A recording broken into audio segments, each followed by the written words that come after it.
Psychology of selling, self-concept.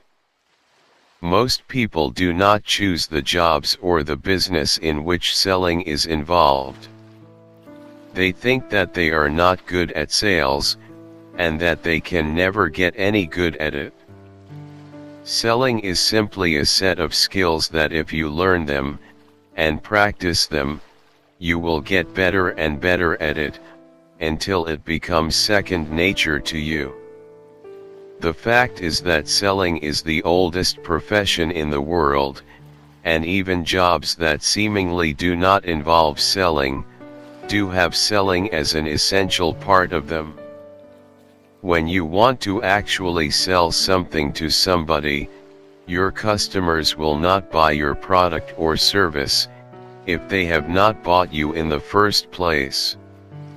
When you talk to your child, and you are trying to get your message across, or convince him/her that they had better accept your point of view, you are trying to sell yourself.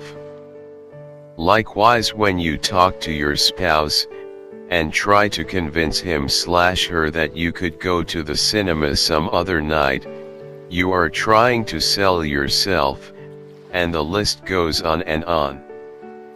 So learning how to sell yourself to any potential customer, is the key to having a better life.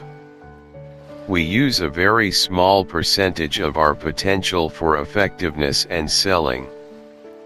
If you are not in the 4 top percent, you should compare your earnings with that of those who are very successful in your industry. You should compare yourself against the person who is making the very most, whether they are in the city or at any other place, in terms of your selling potential.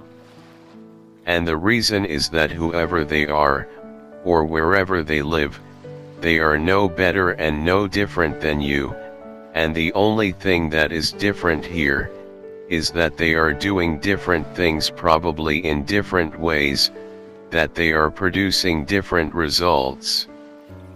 The average person never uses more than 10% of their potential in terms of sales effectiveness, which means that each one of us has at least 90% or more left untapped.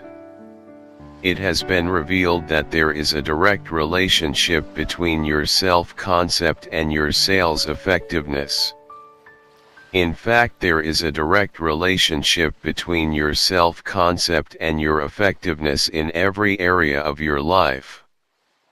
Each one of us has a self-concept, and each one of you acts in a manner consistent with it.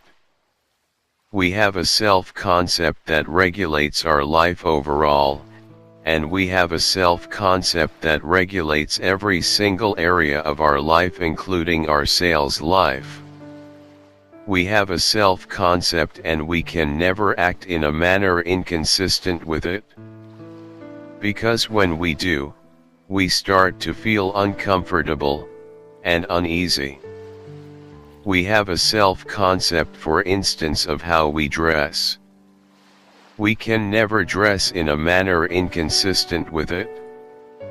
We have a self-concept of how we drive, of how much we eat, of how much we weigh, and a self-concept of how much we earn.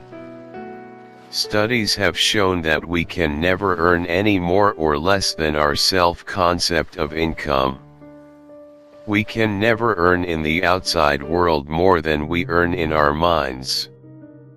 And each one of us has an earning thermostat, and if we earn 10% more than our income thermostat, we begin to engage in correcting behaviors to get our income back to that range. For instance, if we have a good week, or 2 good weeks in the beginning of the month, we will find it almost impossible to sell for the rest of that month. We have a mental block that stops us from earning more than we think we are worth.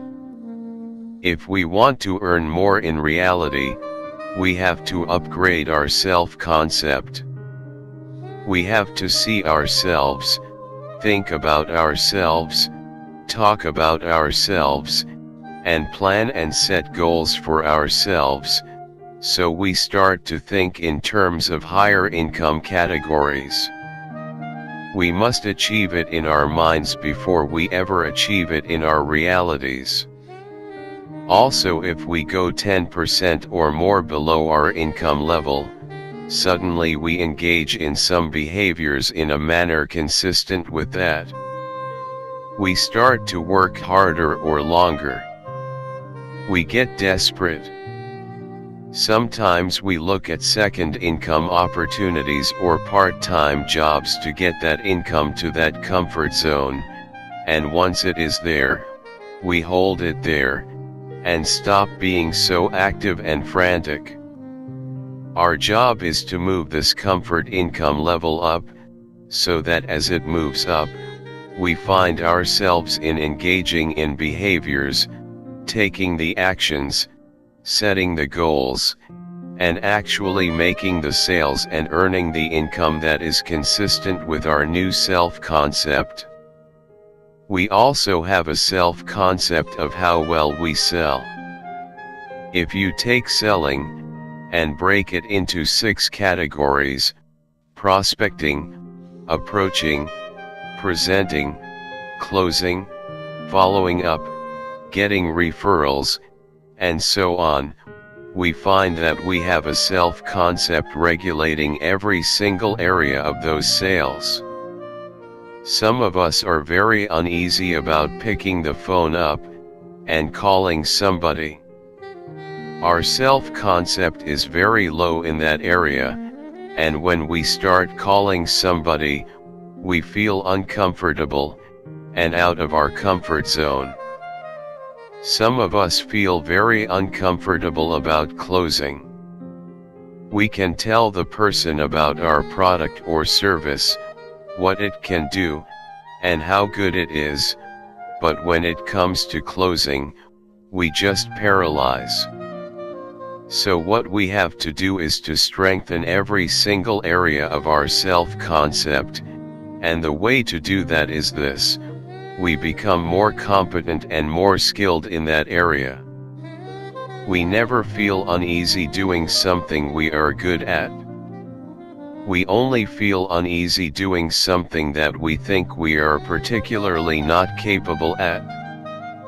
When we are trying to do something new, or something that we have failure experiences in that area in the past, we become very anxious, because we think we are not good at it.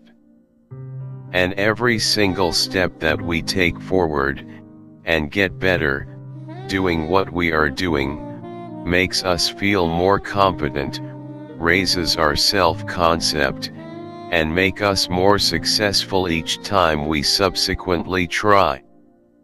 When we start off selling, the first few calls that we want to make, we feel really anxious, until we make a few calls, and find that we have not been violently assaulted, even once, and that it does not hurt, and there is no residual physical pain, and eventually we develop confidence, and we relax, and we become more capable. The point here is to be conscious of our own strengths and weaknesses, and improve the weaknesses until we are competent at what we do. Here is a little exercise for you. Based on the sales categories explained above, which category do you think you are not good at? Whatever it is, take action today, upgrade your knowledge in that area, and practice it until you are good at it. Your income, if you are in sales, is directly determined by the highest score you get at each of those categories. So if you are good at prospecting, but not particularly good at closing, eventually you cannot make the sale. Take action today. Good luck.